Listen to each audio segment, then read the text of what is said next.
Amidst the jagged peaks of Zephyr-9, Captain Lyra Voss crouched low, her breath visible in the frigid air. The sky churned with ominous clouds, swirling shades of violet and gray, promising a storm that could obliterate everything in its path. The metallic scent of ozone hung heavily, mingling with the bitter tang of alien flora that lined the rocky outcrops. Time was slipping away, and her crew's survival depended on her ability to navigate the treacherous terrain and reach the ship before the storm unleashed its fury. With her heart pounding in her chest, Lyra paced back and forth, her mind racing. They had arrived on this forsaken planet weeks before, seeking to collect samples, but a malfunction in their ship's navigational systems had stranded them. Now, the clock was ticking down to the storm's arrival, and the only hope lay in repairing the ship's thrusters.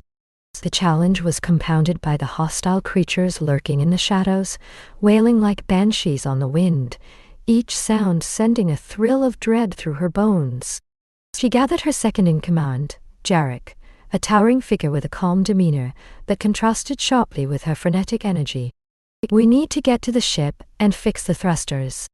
If we don't, we're not just losing the mission, we're losing our lives." His eyes, usually filled with unshakable confidence, flickered with uncertainty. "Lyra, we don't even know what damage we're dealing with there. We might need parts that we can't find here," he replied, scanning the horizon where shadows danced and writhed. "I can repair anything," she insisted, her voice firm. "We'll salvage what we can and improvise. We have to try." "Nay." They set off, each step a battle against the loose gravel that clung to their boots like quicksand. The air grew heavier as the clouds rolled in, the distant rumble of thunder echoing across the valley. With every few strides, Lyra glanced at her wrist console, watching the countdown tick away. 23 hours left. As they reached the ship, a jagged fissure opened in the ground beside them, spewing a cloud of dust and alien spores. Lyra stumbled back, her heart racing as she caught sight of a monstrous creature emerging from the shadows. It had iridescent scales and eyes like burning coals. "Jarek, we have to go," she shouted, adrenaline surging through her. They sprinted toward the ship, narrowly avoiding the creature's snapping jaws. Once inside the vessel, they quickly assessed the damage. The thrusters were indeed in shambles, wires frayed and components scattered. Lyra's hands shook as she grabbed tools, her mind racing through the countless repairs she had executed in her career. "If we can reroute the power from the auxiliary systems, we might have enough to get us off the ground," she said, trying to quell the rising panic. But as she worked, the ship shuddered violently. Outside, the storm was beginning to unleash its fury, wind howling like a banshee, threatening to tear the ship apart. "The power grid is overloaded," Jarek warned, sweat beading on his forehead. "We need to stabilize it before we lose our chance." "Nay." Lyra's heart sank. They had to cut power to the life support systems to reroute enough energy. The weight of her decision pressed down on her.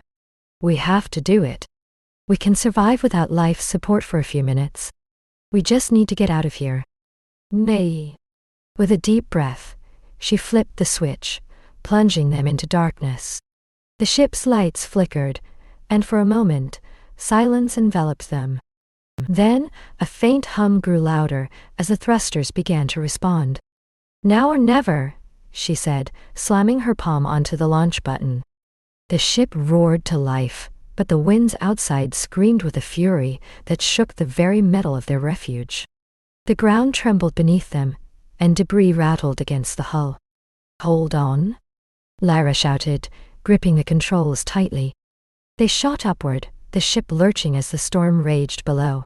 The atmosphere outside was a swirling tempest of color, but as they broke through the clouds, the sky opened up into a serene blue, the tumult fading into a distant memory. Lyra leaned back in her seat, heart racing, her pulse still thrumming in her ears. They had escaped the storm, but more importantly, they had survived together. "We did it," she whispered, glancing at Jarek, who wore a look of disbelief mixed with relief. With the ship steadying in the calm above, she allowed herself a moment to breathe. the metallic scent of the ship, mingling with the fresh air that filled the cabin. They were safe, but the weight of the planet they had left behind lingered in her thoughts.